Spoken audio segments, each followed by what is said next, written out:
3.5 ঘন্টা আমাকে উপরের ছাদের সাথে লটকিয়ে কাপড় খুলে উলঙ্গ করে ল্যাংড়া করে আমার লজ্জাস্থানে কারেন্টের শর্ট দেওয়া হয়েছে। উচিত ক্ষমতাচ্যুত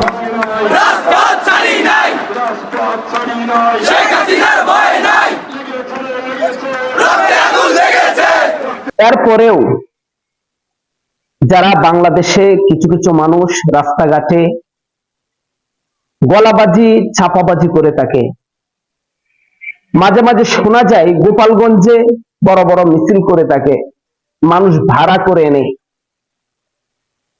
যে আবার ক্ষমতার মসনদে মাননীয় প্রধানমন্ত্রী শেখ হাসিনাকে তারা দেখতে চায়। আজকে একটি খবরে দেখলাম যে সমস্ত ওলামায়ে কেরামকে জেলখানায় 4 দেয়ালের ভিতরে বন্দী করে রাখা হয়েছিল বছরের পর বছর, মাসের পর মাস। এমন ওলামায়ে কেরাম 3 বছরের অধিক সময় জেলখানায় বন্ধ দেখেছিল। ওলামায়ে কেরামের আর কোনো অপরাধ ছিল না, একটাই অপরাধ ছিল, তারা কোরআনের হক কথাগুলো জনগণের সম্মুখে বলে বেড়াতো। হকের আওয়াজটা বন্ধ করে ফেলার জন্য, বন্ধ করে দেওয়ার জন্যই উলামায়ে কেরামকে জেলখানায় আবদ্ধ করে রাখা হয়েছে। মাওলানা রফিকুল ইসলাম মাদানী সে আরো আগেই এটার ভিতরে কি হয়েছে আংশিক বর্ণনা দিয়েছিলেন এবং কি কেঁদে কেঁদে দিয়েছিলেন। আজকে কামরাঙ্গীরচর মাদ্রাসার মুহাদ্দিস মুফতি ফখরুল ইসলাম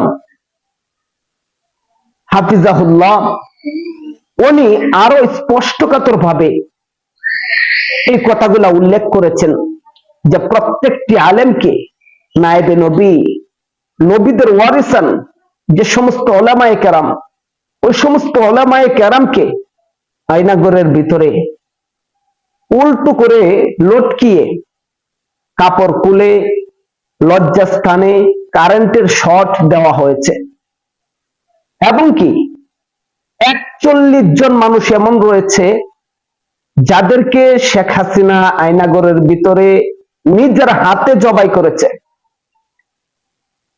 এর জন্যই 41টি মামলাও তার নামে হয়েছে। প্রায় 51টি মামলা সর্বমোট তার নামে আছে। এখনো পর্যন্ত যদি কেউ চান যে সে বাংলাদেশে আসুক, আমরাও চাই এই খুনি সরকার, ফ্যাসিবাদী সরকার বাংলাদেশে আসুক। বাংলাদেশে আসবে ক্ষমতার মসনদে বসার জন্য নয়, বাংলাদেশে সে আসবে একটা কারণে, তার গলায় যে ফাঁসির দড়ি অপেক্ষা করতেছে সে দড়ি তার গলায় পরিধান করার জন্য। কারণ সে যে পাপ করেছে, আল্লাহ তাআলা যদি শেখ হাসিনার প্রাণটাকে 1000 বার দিত আর 1000 বারে যদি ওকে ফাঁসি দেওয়া হতো, এরপরেও তার অপরাধ মোচন হবে না, এত পরিমাণ অপরাধ সে করেছে। সুতরাং আগামী দিনে রাস্তাঘাটে মিছিলে হোক, দোকানের সম্মুখে হোক, এই ভিডিওর মাধ্যমে সবাইকে বার্তা দেওয়া হচ্ছে আওয়ামী লীগের কর্মী যারা রয়েছেন, যারা বড় বড় নেতা, তাদের কুকর্মের কারণে, এমন কোন বড় নেতা আওয়ামী লীগের নেই যাদের হাতে মানুষ জবাই হয় নাই, যারা হত্যাকাণ্ডের সাথে জড়িত না, অর্থাৎ সবাই হত্যাকাণ্ডের সাথে জড়িত। যারা জড়িত ছিল তারা পলায়ন করেছে। আপনারা থানা রেবেলের নেতাদেরকে দেখেন, পলায়ন করেছে। জেলা রেবেলের নেতাদেরকে খুঁজুন, পলায়ন করেছে নেই। বিভাগীয় নেতাদেরকে দেখুন, পলায়ন করেছে নেই।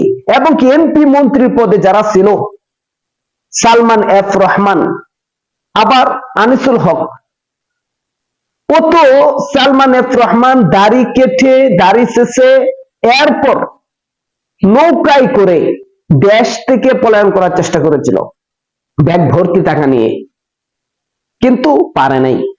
যে ব্যক্তি নিজে কুকর্ম ডাকার জন্য দাড়ি শেষে দেশ থেকে পলায়ন করতে চায়, ওই ব্যক্তির মতো জালিম ব্যক্তি, খারাপ ব্যক্তি পৃথিবীতে আর কোনটা রয়েছে? অর্থাৎ সে তো আগে ছিল হুজুরের মতো দেখতে ক্ষমতায় থাকাকালীন হুজুরের বেশ ধরে ধর্ম নিয়ে ধারের মাধ্যমে সে ব্যবসা করেছে। সে দরবেশ ছিল না, সে দর্শিল বেশ। একটা দরবেশ আর একটা দরেবেশ। সালমান এফ রহমান সে দর্শিল বেশ। এই জন্য বলতে চাই, আগামীতে রাস্তাঘাটে যে গলাবাজি চাপাবাজি করবে ওর কানে বসি লাগিয়ে এরপরে গাছের সাথে ঝুলাইয়া রাখা হবে, নয়তো ডাস্টবিনে লাফ মেরে নিক্ষিপ্ত করা হবে। মুখগুলো আপনাদের সামলান। আর গ্রামে গঞ্জে কিছু কিছু মসজিদ রয়েছে, ইমামরা যখন হক কথা বলে এখনো পর্যন্ত তারা বাধা দেওয়ার চেষ্টা করে। সাবধান, ইমামদের হক কথার মধ্যে ইমামদের মুখে লাগামে ধরে টান দেওয়ার দুঃসাহস কেউ করবেন না। এটা আগের বাংলাদেশ নয়, এই বাংলাদেশ আবার আমরা স্বাধীন করেছি। এটা সামনে এগোবে ইসলামের হাওয়াতে, ইসলামের বাতাসে, ইসলামের পতাকা নিচেই সমস্ত মানুষ আবার ফিরে আসবে। আল্লাহ তাআলা আমাদের সবাইকে হক বলে হক পথেই জীবনকে পরিচালনা করার তৌফিক দান করুন।